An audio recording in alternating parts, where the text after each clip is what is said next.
il est minuit passé. T'es dans ton lit, et au lieu de dormir, t'es en train de scroller ton téléphone à la lumière bleue de l'écran en te disant « encore 5 minutes ». Devine quoi, tes ancêtres faisaient exactement la même chose. Sauf que eux, c'était pas un téléphone, c'était un feu. Et ça remonte à beaucoup plus loin que tu crois. Aujourd'hui, on parle pas d'un danger, pas d'une catastrophe, pas d'un homme handicapé. On parle d'un truc tout bête que tu fais probablement ce soir même, repousser l'heure du coucher. Et on va voir que cette habitude a une origine précise, vieille d'environ 1 million d'années. Alors voilà le truc. Avant que l'humain ne maîtrise le feu, la nuit c'était simple. Le soleil se couche, tu te mets à l'abri, et t'as plutôt intérêt à pas trop bouger. Dans le noir total, sans lumière artificielle, la plupart des prédateurs dangereux pour l'homme, grands félins, hyènes, voient beaucoup mieux que nous et chassent activement la nuit. Résultat, une peur du noir bien réelle, et probablement une sélection naturelle qui a favorisé les individus les plus prudents une fois la nuit tombée. Pas une peur irrationnelle, comme on le dit parfois aujourd'hui, à l'époque c'était juste rationnel. Bref, avoir peur du noir, c'était littéralement la seule attitude intelligente possible. Sauf qu'à un moment, tout bascule. Le site archéologique qui donne aujourd'hui la preuve la plus solide d'un contrôle régulier du feu par des humains s'appelle la grotte de Wonderwerk en Afrique du Sud. Les analyses de cendres et d'os brûlés retrouvées dans cette grotte ont été datées à environ 1 million d'années. 1 million d'années. Pas 10 000, pas 50 000, 1 million.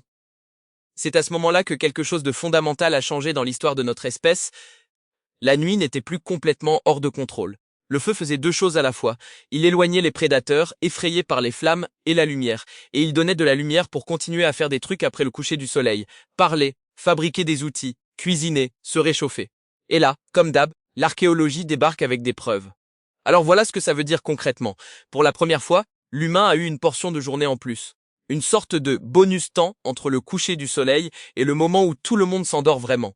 Des chercheurs, notamment l'anthropologue Polly Wisner, qui a étudié les habitudes du peuple Jouansi, un groupe centre du désert du Kalahari, ont montré que les conversations tenues autour du feu, la nuit, sont radicalement différentes de celles tenues en journée.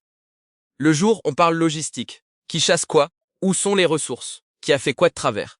La nuit, autour du feu, on raconte des histoires, des légendes, on plaisante, on renforce les liens sociaux du groupe. Autrement dit, le feu n'a pas juste prolongé la journée. Il a créé un moment entièrement nouveau, dédié à autre chose que la survie pure, un moment social presque récréatif. La toute première soirée entre potes, et elle avait 1 million d'années d'avance sur l'happy hour.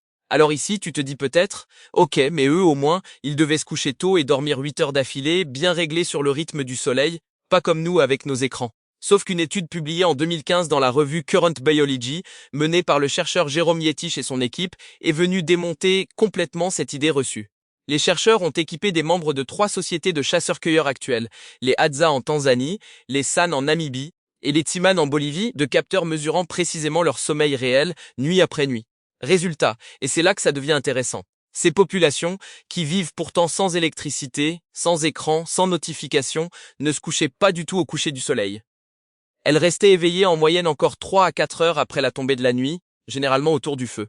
Et elles dormaient en moyenne moins de 6h30 par nuit, nettement moins que les fameuses 8 heures recommandées qu'on nous répète sans arrêt aujourd'hui. Accroche-toi, ça devient bizarre. Alors si c'est pas la tombée de la nuit qui déclenche le sommeil, c'est quoi? Selon cette même étude, le facteur qui semble le mieux corrélé avec l'endormissement, c'est la baisse de la température ambiante, pas l'obscurité en elle-même. Ces populations s'endormaient plutôt quand la température chutait, dans les heures les plus froides de la nuit, pas au moment précis où le soleil disparaissait. Le feu, lui, servait justement à retarder cette baisse de température autour du groupe, ce qui explique en partie pourquoi il repoussait aussi le moment du coucher. Autrement dit, ton envie de repousser le coucher avec de la lumière artificielle et de la chaleur ambiante confortable. Ce mécanisme, dans les grandes lignes, existe déjà chez des humains vivants aujourd'hui exactement comme nos ancêtres il y a des dizaines de milliers d'années. Ton radiateur et ta lampe de chevet sont juste un feu de camp qui a fait des études de marketing. Alors pourquoi je te raconte tout ça? Parce qu'on adore culpabiliser en se disant « je devrais me coucher avec le soleil, comme un être humain normal, comme le faisaient nos ancêtres ». Sauf que ce « comme nos ancêtres » est probablement faux.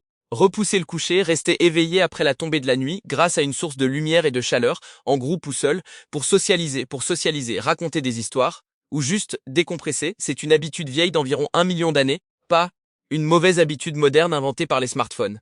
Ce qui a changé, c'est pas le comportement, c'est juste la source de lumière. Le feu est devenu une ampoule, puis un écran. Alors la prochaine fois que tu culpabilises de scroller ton téléphone à minuit au lieu de dormir, dis-toi que t'es probablement en train de reproduire, à l'identique, un comportement vieux d'1 million d'années. La seule vraie différence, c'est que ton feu à toi tient dans ta poche et qu'il raconte des vidéos de chats au lieu de légendes du Kalahari. Le feu n'a jamais vraiment cessé d'éclairer nos nuits. Il a juste changé de forme. Et c'est comme ça que le feu n'a jamais failli s'éteindre. À la prochaine sur le dernier feu.